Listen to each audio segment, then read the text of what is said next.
where we discuss some exam questions and answers. In this video, we will see some real biochemistry exam questions and answers. So if you are preparing for a biochem exam, get a paper and a pen and please take some few notes which can be beneficial for you. And don't forget to watch the video to the end. Now here is the first question. In glycolysis, what type of enzyme catalyzes the conversion of glucose 6-phosphate to fructose 6-phosphate? What type of enzymes or what class of enzyme catalyzes this reaction? Well, the answer is an isomerase. Remember that glucose and fructose are functional isomers of each other. They have the same molecular formula but differs in their functional groups. So isomerases are a class of enzymes that convert a molecule from one isomer to another. In this case, from glucose to fructose 6-phosphate. So the answer is an isomerase. The next question is very interesting.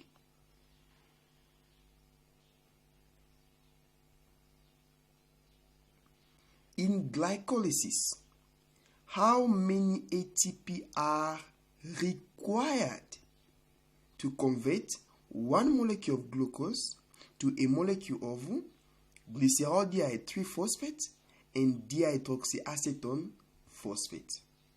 How many ATP are required? Not produced, but required. Well, the answer is 2 molecules of ATP are required. Remember, in step number 1 of glycolysis, ATP is required in the formation of glucose 6-phosphate from glucose. And another ATP is required in step number 3, where fructose 1,3 bisphosphate or biphosphate is produced from fructose 1-phosphate. So 2 ATP molecules are produced, are required, yes, for the production of dihydroxyacetone phosphate and glyceraldehyde 3-phosphate. Because at this point, there is no ATP which is formed yet. So 2 molecules of ATP are required. The next question. In glycolysis, 1,3 bisphosphoglycerate or BPG is converted to 3-phosphoglycerate by the enzyme phosphoglycerate kinase. What other reaction is coupled to this process? Well, this enzyme, phosphoglycerate kinase, it's there to transfer a phosphate group from 1,3 BPG to ADP in order to form 3-phosphoglycerate and ATP. So, the other reaction coupled to this process is the conversion of ADP to form ATP. That's the answer.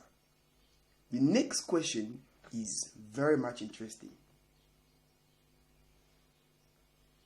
The net reaction of one glucose molecule that is converted to 2 molecules of pyruvate result in the production of how many molecules? Yes, how many molecules of NADH are produced in glycolysis? Okay, so the answer is 2 molecules of NADH are produced.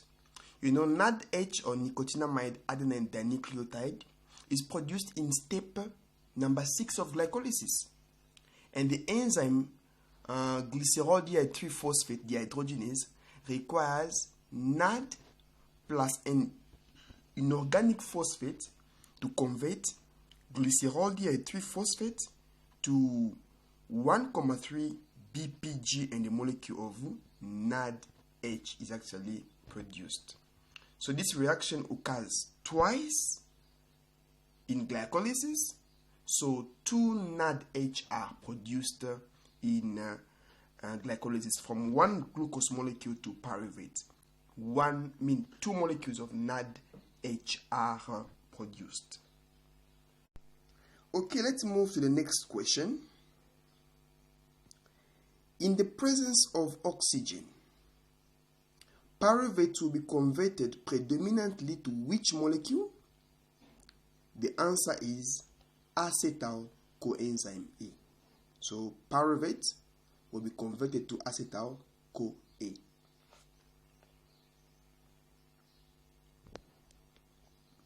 Gluconeogenesis utilizes a lot of the same reaction as glycolysis, but in reverse.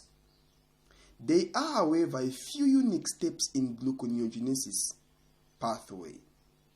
What intermediate is seen in a pathway of gluconeogenesis that is not seen in glycolysis? What intermediate is seen in gluconeogenesis, not seen in glycolysis? Well, the answer is clear. Oxaloacetate is there in gluconeogenesis, but not in glycolysis. In the Cori cycle, dot is converted to in the liver. In this question here, the first dot there, in the Cori cycle, lactate is converted to what? To glucose, where? In the liver. In gluconeogenesis, fructose 1,6 biphosphate is converted to fructose 6-phosphate by what class of enzyme? The answer is phosphatase. Now, phosphatases are hydrolytic enzymes that cleave the ester bond between the phosphate group and organic residue of the organic phosphate. So in gluconeogenesis now, 1-phosphate is removed from fructose 1,6 biphosphate to form now fructose 6-phosphate. So phosphatase is the class of enzyme which is required in this reaction. How many carbon dioxide, CO2, are released for every acetyl coenzyme A that is metabolized via the TCA cycle? Well, the answer, 2 molecules of carbon dioxide are released. So the first carbon dioxide is released in the reaction involving the enzyme isocitrate dehydrogenase, and the other molecule of carbon dioxide is released in the reaction involving alpha ketoglutarate dehydrogenase. So 2 molecules of CO2 are produced in TCA cycle. What is the function of glyoxylate cycle? The function of glyoxylate cycle. Well, glyoxylate cycle is an anabolic pathway that occurs in plants, in bacteria, protists, even in fungi. So this pathway involves so in this pathway, glucose is produced from where? From fatty acids. So here the function is there to allow acetyl coenzyme A to be converted into glucose, and this is the function of glyoxylate cycle. How many electrons are required to reduce 1 molecule of oxygen to 2 molecules of water. How many electrons are required to reduce 1 molecule of oxygen to 2 molecules of water? Well, the answer is 4 electrons. 4 electrons are required. Water, or H2O, has got 2 atoms of hydrogen, and each atom needs only 1 electron. So 4 electrons along with 4 hydrogen atoms are now required to reduce 1 molecule of oxygen to 2 molecules of water. So 4 electrons are required. The next question is of importance as well. In actively respiring mass or tissue, lactate can be transported to the liver, where it can be converted back to glucose, then converted to mass or tissue. What is the process called? Well, just from discussing about this question in the previous one. So the answer is Cori cycle. Okay, Cori cycle is the answer. What is the type of enzyme that catalyzes the hydrolysis of triglycerides to yield free fatty acids and glycerol? The type of enzyme is what? Lipase. Lipase is the answer. What are the 3 major ketone bodies produced in the body? Well, the 3 major ketone bodies are, we have acetoacetate, acetone, and beta-hydroxybutyrate. Well, you are encouraged to know the structures of these molecules.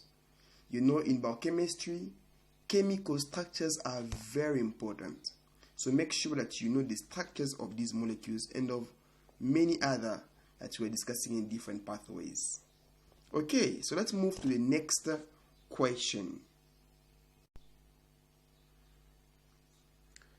The activation of acetyl coenzyme A to malonyl coenzyme A in fatty acid synthesis requires what 2 molecules?